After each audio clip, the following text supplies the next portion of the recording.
Bienvenidas y bienvenidas al preevento Las Tres Marys, liderando el camino en el marco del primer congreso de la Red de Investigación sobre Trabajo del Hogar en América Latina. Mi nombre es Mirza Aguilar y seré moderadora de este histórico encuentro. Un breve aviso. Of this historical meeting, just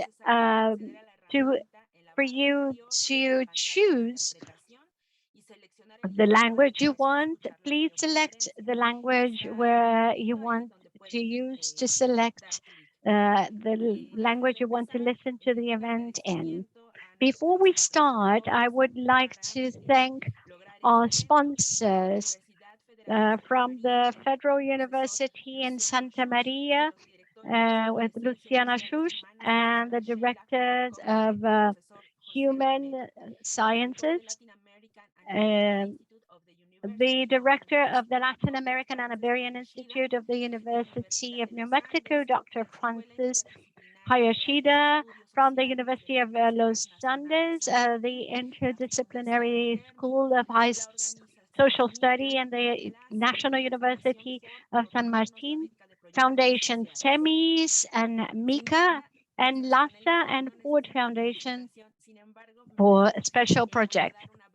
I will give you a small presentation of our three speakers. Mary Garcia Castro is a sociologist, and she is known for her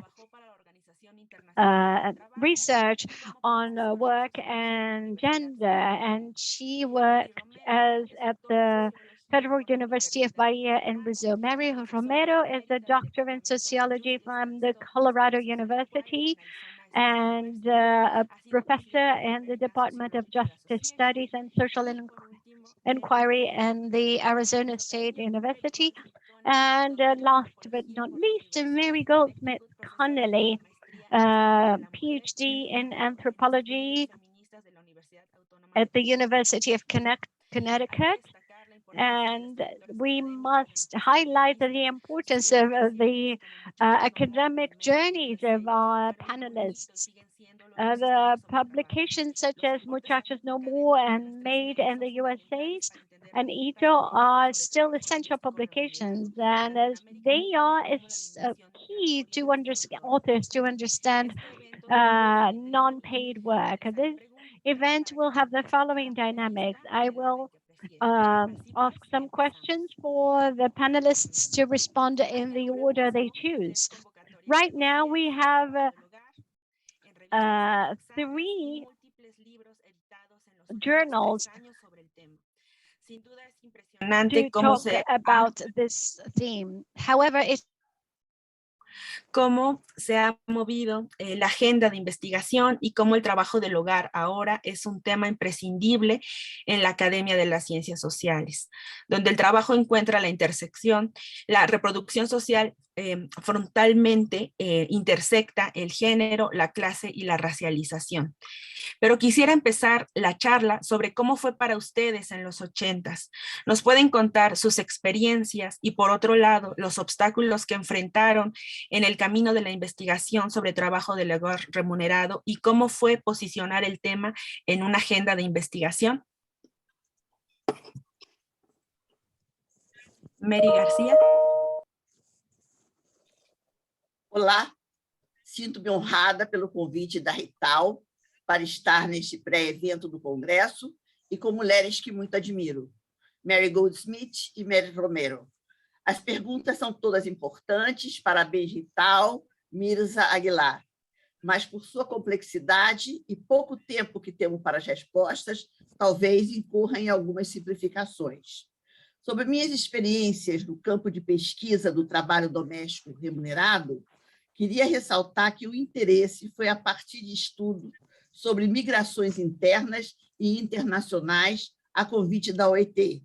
Primeiro, estudos no Brasil em 1980 e depois na Colômbia. First, in Brazil and later in Colombia, and also by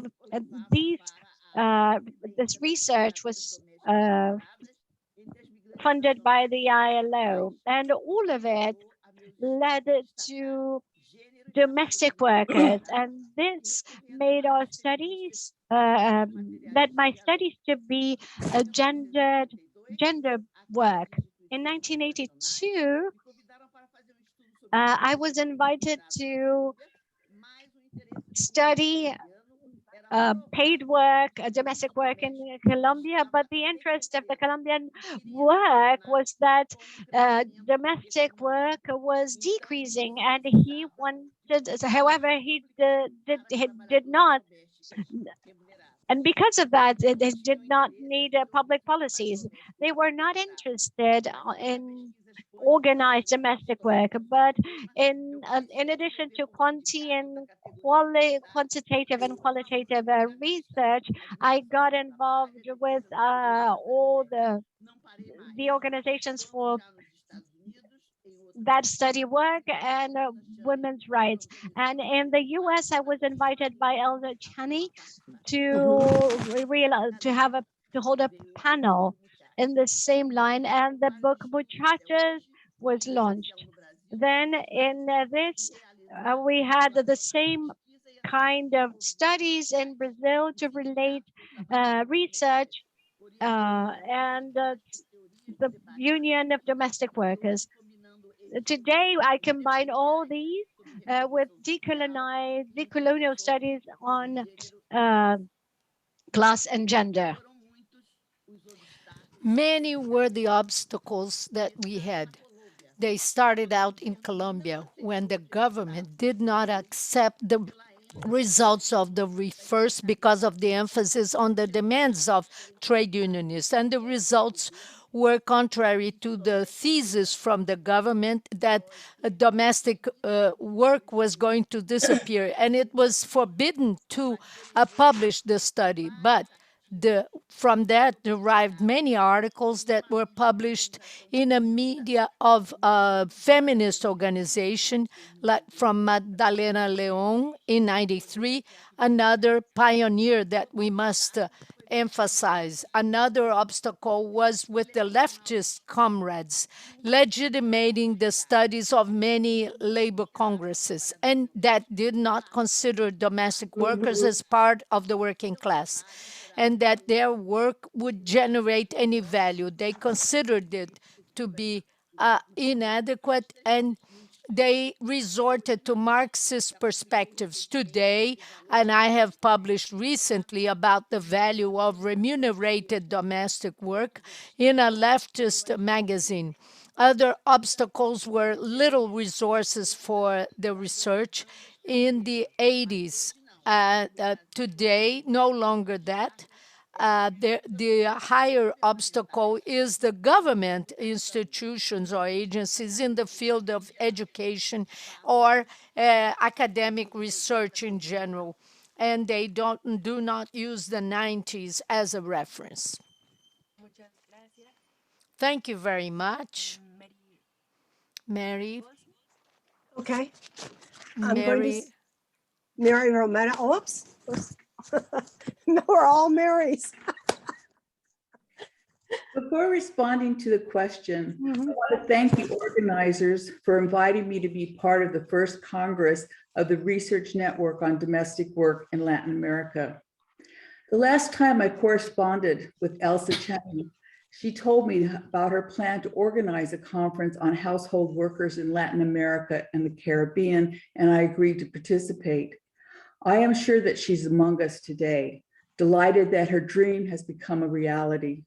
It is an honor to be in this panel with the other Marys who worked with her on editing Muchachas No More, and to have the opportunity to speak to researchers and organizers involved with this important Congress.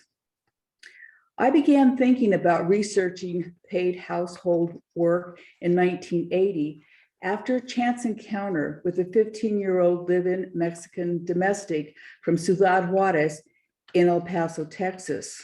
Although my mother and many other women I grew up with did paid housework in Denver, it was always as a day work, not as live-in. I too had worked alongside my mother on weekends and summers, growing up and later when I was completing my dissertation. So while I was familiar with paid household labor, I was shocked by the way the young woman was treated in my future colleague's home, particularly the sexual innuendos and his sons and daughters' treatment toward her. She was completely ignored, except when ordered to do something. I was appalled by the paternalistic and sexist behavior of the Latino employer who was to be my future colleague at the University of Texas at El Paso.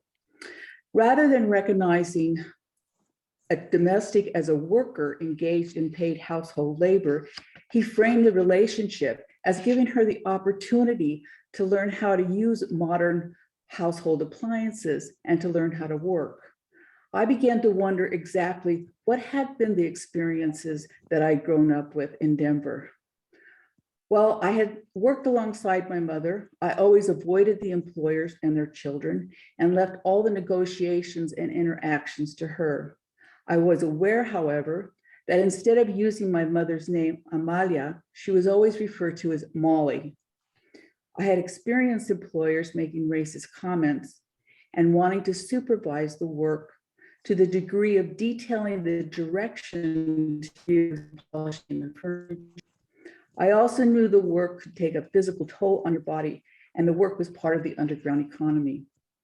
When I expressed my research interest to the colleagues at the university, they tried to discourage me since the issue was not only the white employers in the country club area having live-in workers, but also middle and working class Mexican and Mexican Americans in El Paso who brought their less fortunate niece or cousin from Mexico, offering educational opportunity in exchange for helping the family. However, the practice was usually exploitative, and educational opportunity was limited to the family's needs coming first. Although referred to as part of the family, the niece and cousin was not treated like the rest of the children or the adolescents in the household. Nevertheless, I decided to write a proposal to conduct research in Denver, Colorado. I had wanted to include a participant observation as Judith Rollins did in her research published book, Between Women. However, the Institutional Review Board at the Midwestern University that I was at the time would not approve it. I also had difficulty to get research proposal funded because it was seen as not an important issue, and I was encouraged to focus on immigration. I finally received a small grant from the Sally Butler Foundation. An unexpected obstacle I encountered doing the research was the reluctance of some workers not wanting to be interviewed. Although recommended by a family member, they sometimes denied doing paid housework. And other times, the person I was seeking an interview with lectured me on how I should be doing research on an occupation that our people could be proud about, such as teachers, lawyers, or nurses. I shared my own experience doing paid housework and that my mother was a domestic. I also expressed that this work was important because the work options were limited and the money that they earned helped their families. I also talked about the dignity of all work. However, I failed to convince some workers that their experience were important. As I began collecting background information, I became aware that although many Chicana and Mexican American women in the United States worked as domestics in the 70s and 80s, I could not find historical material except a reference showing that domestic service was a major occupation of Mexican women in the 1930s, and that domestic service was central in Americanization programs aimed at Mexicans and Chicanas in the 1930s. I was most surprised that Mexican women as household workers was not part of the emerging Chicana literature between the 1960s to 1980s. Whereas in African-American literature, household workers were the major characters in novels and plays. They were documented as major participants in the civil rights movement. However, Mexican and Chicana household workers were completely absent in both literature and history.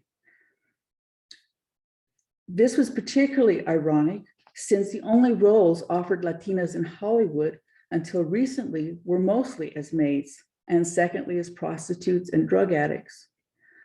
I also confronted obstacles in publishing and presenting research findings. When presenting my research at conferences or universities, I encountered colleagues asking questions framed as employers rather than as sociologists or academics. They had difficulty with my framing paid household work as labor. Instead, they wanted me to frame the research as assimilation to the middle-class American culture. Furthermore, they were not willing to accept the role of employer when they hired another woman to do the work, and instead viewed themselves as generous, almost as if they were engaged in charity work. And the relationship of the worker was, she was like one of the family. They had difficulty engaging my analysis of the labor process, the lack of benefits, the lack of labor law protection, or how employers engaged in maintaining race, class, and gender subordination in their relations with the employee. The major feminist journal I submitted an article to kept sending me revise and resubmit. Again, the issue was framing paid household labor in such a way as to ignore the role that white middle-class women were perceived as employers when hiring someone. Instead, they could only accept my analysis if I supported the white feminist ideal at the time, and that was housework unites all women. There was a rejection to addressing race and class differences between women. The other obstacle was getting past the good employer versus bad employer or interpersonal relationships as a sole problem. They did not want to hear about working conditions, which involved physical labor. Instead, they argued that they too did housework at times. I had to point out that they did not do it every day, nor did they learn to clean 2 or 3 houses in one day. In their own jobs as professors or office workers, they expected benefits, health care, Eles esperavam benefícios, annual raises, paid vacations, and even paid work breaks. Furthermore, they would never consider offering their secretary their old linen jacket or other clothing instead of an annual raise. They did not comprehend that paid household workers want the same benefits and respect that they expect in their jobs. The final obstacle to having paid household labor as a research agenda was a popular argument in the 1980s that domestic service was a dying occupation. A leading sociologist at the time, Louis Kozner, argued that modern appliances removed the drudgery of doing household labor and workers were no longer needed. Furthermore, he argued that there was such a strong stigma against doing work that was considered dirty work that only the most inferior person in society would do the labor. And since America was a democratic society and the work relationship of mistress and maid had its roots in the master-servant relationship, the occupation could not survive another generation in the United States. And we know how wrong he was. Thank you. Muchas gracias. Thank you so much. We will now listen to Mary Goldsmith. Well, first of all, thank you for organizing the RITHAL Congress, and particularly this pre-event. And I feel very honored by your invitation to participate and honored to share this space for discussion with Mary Romero and Mary Garcia Castro. I'm not going to tell you about my prehistory in terms of how I became interested in domestic work, because that will take up 5 minutes at least of my time. But in the 1970s, when I proposed to carry out my dissertation research in anthropology about paid domestic work in Mexico, let's say, like Mary, it was not greeted with great enthusiasm by my advisor, a prominent economic anthropologist.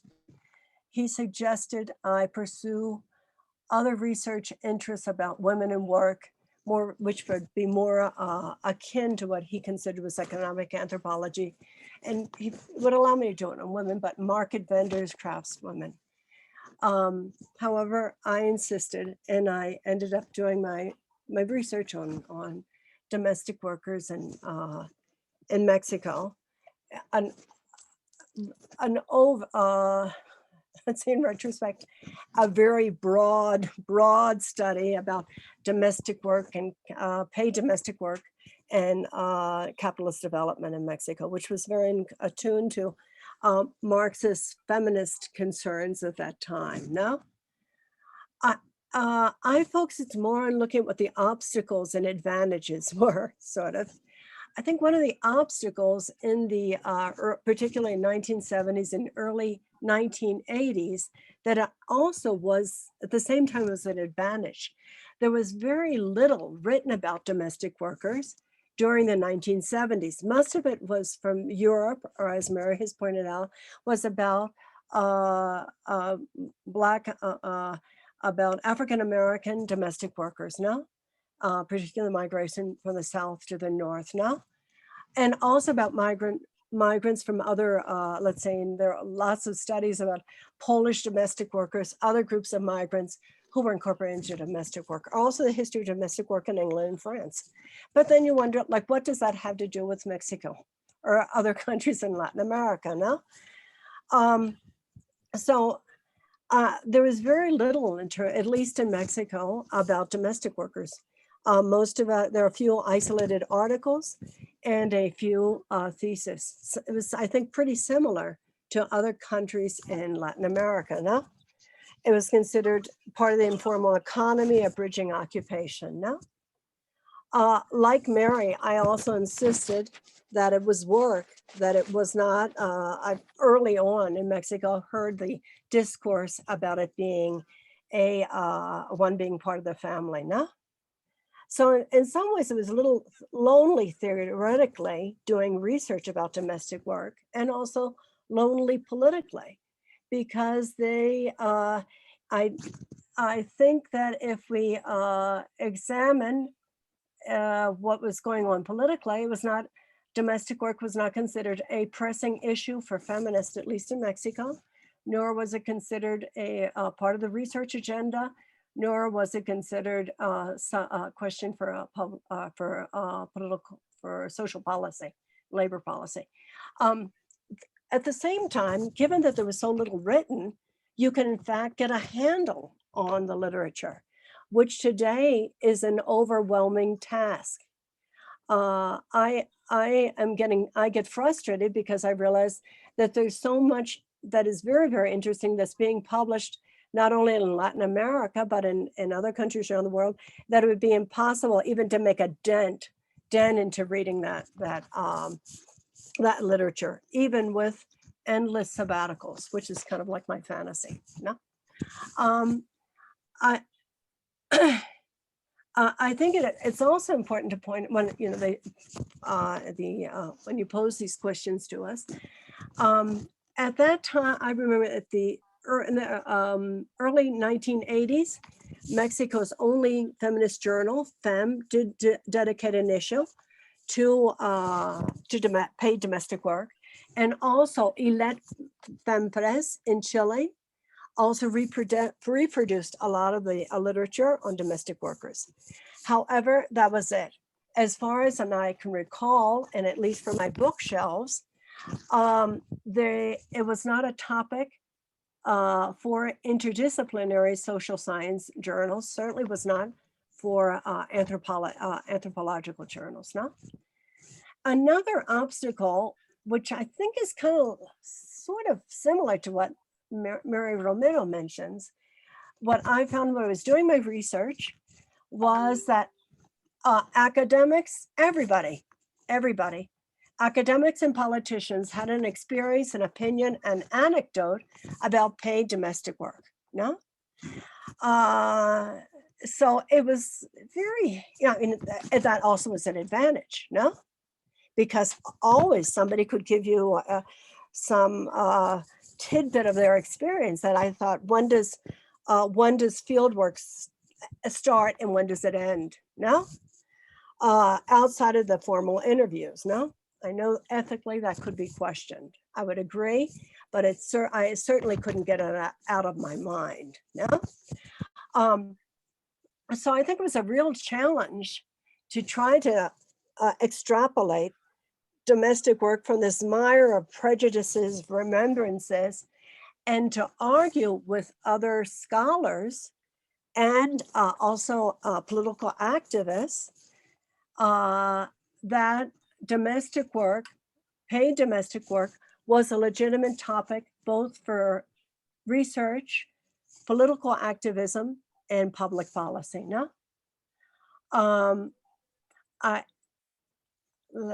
About the changes, no, I'm gonna be really fast on this. As Mary has mentioned, well, I had known Elsa Chaney from 1974 when I was a student of hers, along with Helen Safa, June Nash, the great La Trinidad Sagrada, de veras, no? And I met Iliashi Safioche, and I immediately wanted to learn Portuguese and thought, well, I want to be like her when I grow up eventually. I wasn't. But Elsa got back in touch with me in the early 1980s because I ended up being a political activist with domestic workers early on, in terms of I was close to the literacy training based on Paulo Freire methodology with a group of feminist activists, in the late 1970s, early 1980s, and also that is when I met the people from the Young Catholic Workers, and let's see, I had well, I'm not getting into that, but at any rate, that is how I ended up like getting had the contact with Elsa Chaney, again, and Elsa invited me to participate in the LASA panel that she coordinated with Mary Garcia Castro, and to which she invited scholars, but also she invited domestic workers as as participants as well, as discussants. And I ended up beginning a relationship with some of the women activists who participated, which even if I had wanted to end, I could not end. It was just part of me at that point.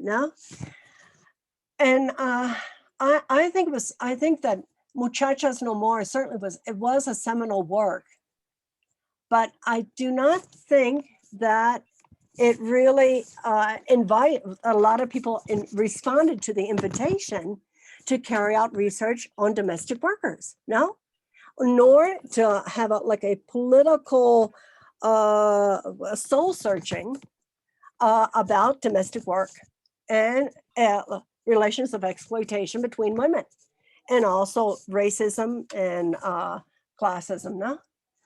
I think, however, since the 1990s, some of the changes in domestic work and why it has also become part of like a research agenda has a lot to do with the ILO. In terms of the 1990s, it's research on international migration, exploitation of child labor. And in this century, the crisis of care, and I do this consciously because that, I mean, it's a much, let's like, what is it, versión descafeinada of terms of when we think about the exploitation of domestic workers by other women and also by the other members of their households. Also, I think the other factor that was contributed to the incorporation of paid domestic work, both in the political and the research agenda, was the growing recognition and commitment of international regional labor federations to legislative reform, support for migrant domestic workers, and a campaign for the ILO convention. This was like from 2005 on. and also the growing international domestic workers movement from the century, which made made everyone reconsider notions of domestic workers, their agency, and also really their let's say their role in creating their own history, and also doing their own research, which I think is also something that's really exciting now. And I talk too much, which is nothing new. Okay. Muchas gracias, Mary Goldsmith. Muchas gracias por su respuesta. Thank you very much, Mary Goldsmith. Thank you for the answers. And you entered the subject of our third question, which is the changes in the paid domestic work. And because of the advancement of the organized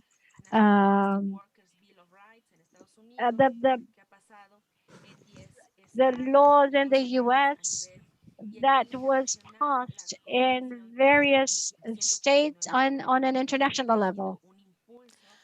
So the Convention 189 from the ILO was a push forward so that they ratify and they have improvements in the labor laws of many countries in Latin America. However, there is still a lot to go as you have studied. Could you please share with me what are the changes that occurred along the years and the persistences of the reach of those legislations, please? Mary Garcia, please. The change in the studies. The major focus was the state of the art in Brazil and what we had in the 90s when we organized the Muchachos.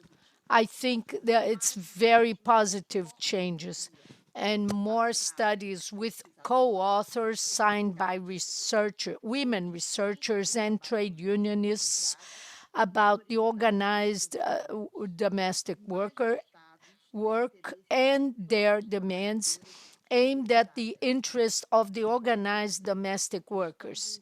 For instance, the aging of domestic workers, women, the care issue regarding as compared to the state, the relationship between state and care.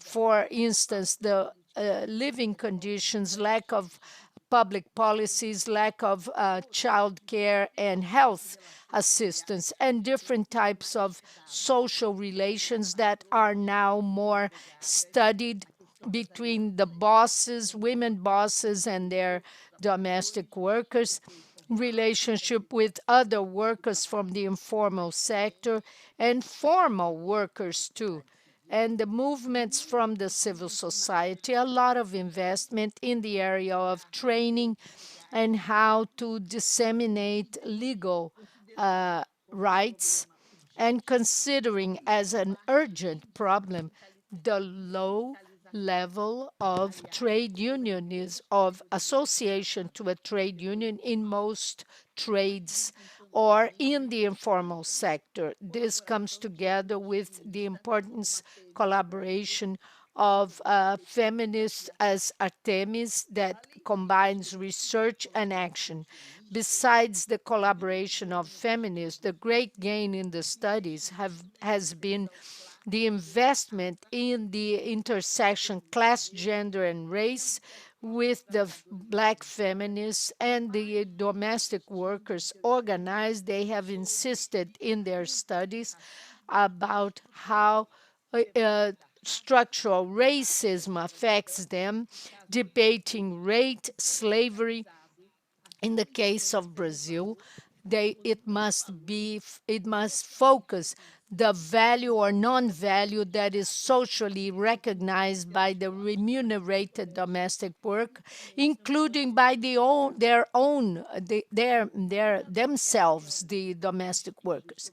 The broadening of study about domestic workers that are remunerated needs more studies, whether it's on macro policies, focusing specific cases, and deriving from material and symbolic needs, contextualized in the political, economic, and political situation of Brazil. In the case of Brazil, there's a great loss of rights, of labor rights, and labor rights.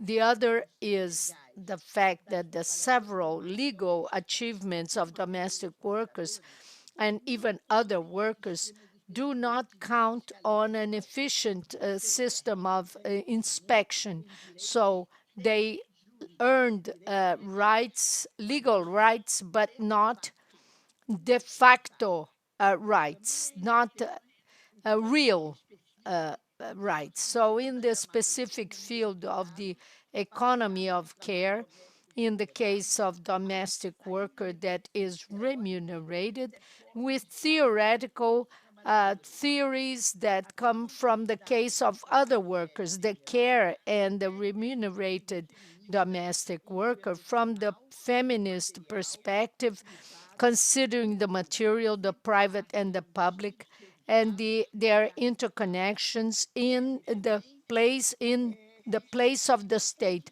They also need to have an anti-racist perspective, and the point of starting point is the different categories of domestic work. We must give more emphasis to the daily workers, their peculiar situation where they have no legal coverage. They are more vulnerable to structural things, lack of legal protection and care by the state, or some facility, some easy things like getting a transportation means, etc., especially the daily workers during COVID and the crisis of capital, need more data about the informal work and the modern capitalism of the southern global south and their knowledge. Thank you very much.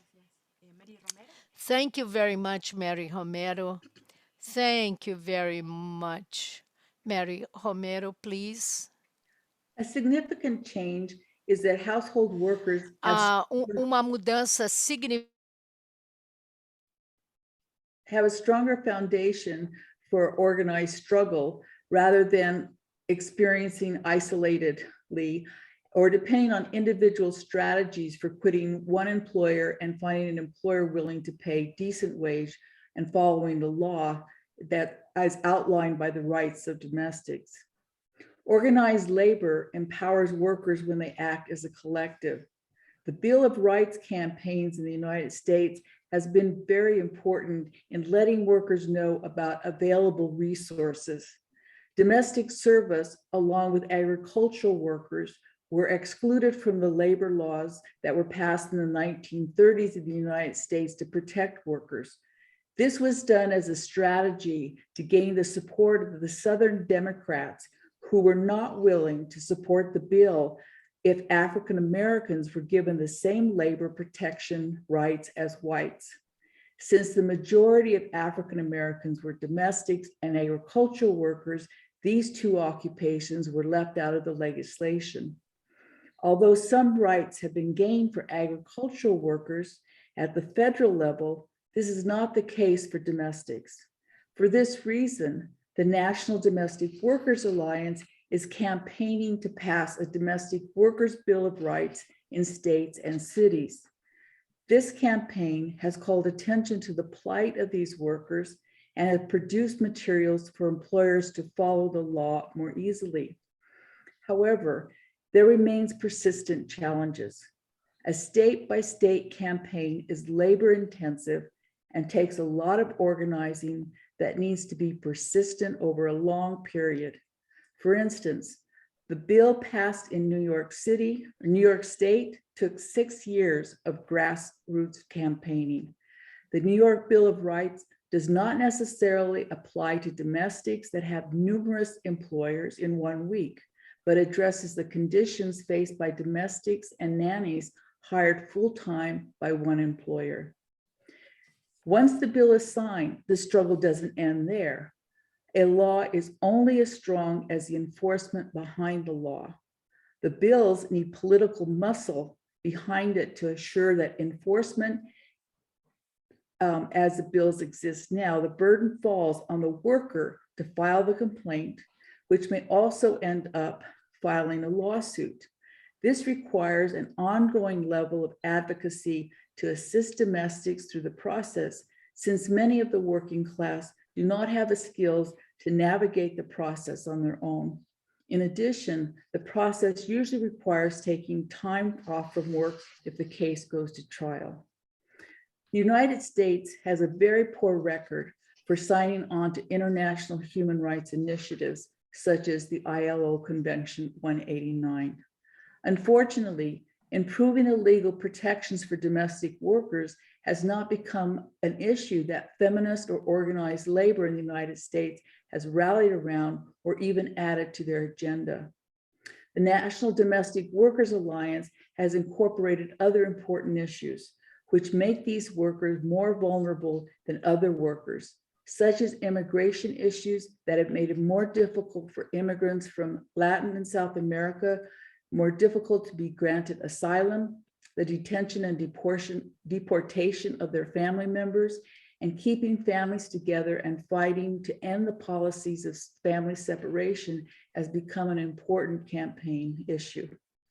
A related campaign is recognizing that these are essential workers and they must be granted dignity, safety, and security and included in the country's recovery plan. Ultimately, this includes establishing a path to citizenship of this predominantly immigrant population of workers. NDWA also has a beyond survival strategy to respond to the trafficking of domestic workers. Human trafficking has received a lot of attention as well as funding. However, law enforcement tends to focus their attention on sex trafficking, even though the trafficking of domestic workers is a much larger issue in the United States. Since these workers are already excluded from labor protections, there is a much stronger need for law enforcement to focus more efforts in stopping the trafficking of domestic workers.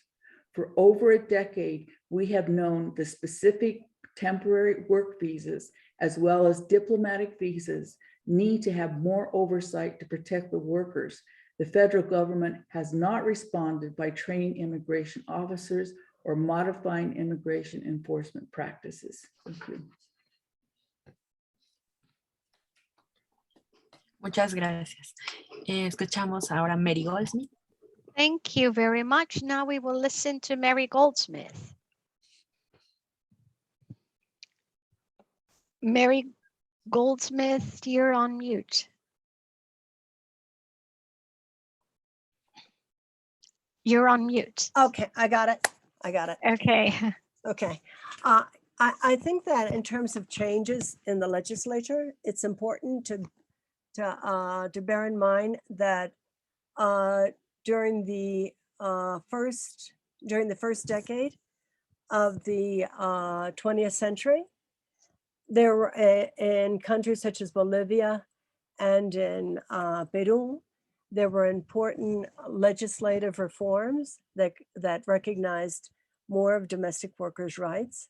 Also, it's important to bear in mind also that in both cases, domestic workers organizations and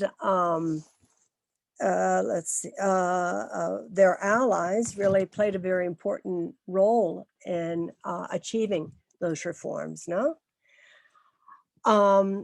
I think that one case that certainly did shake things up a bit was the political change in Uruguay with Frente Amplio, which won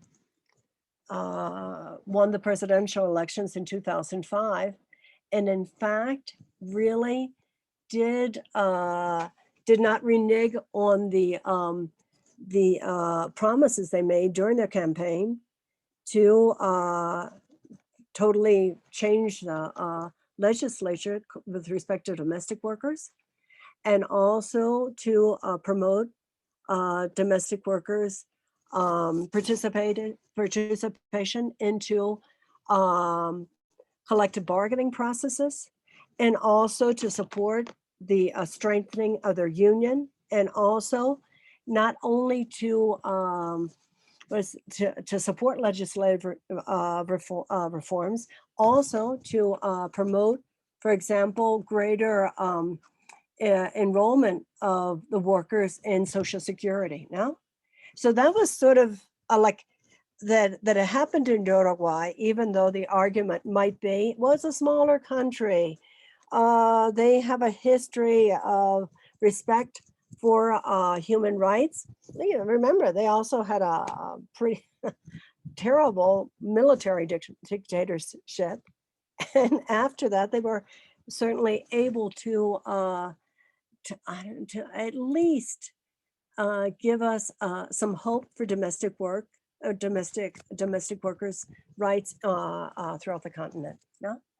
So what I think is that in terms of the Convention 189, this was, I think, an effort between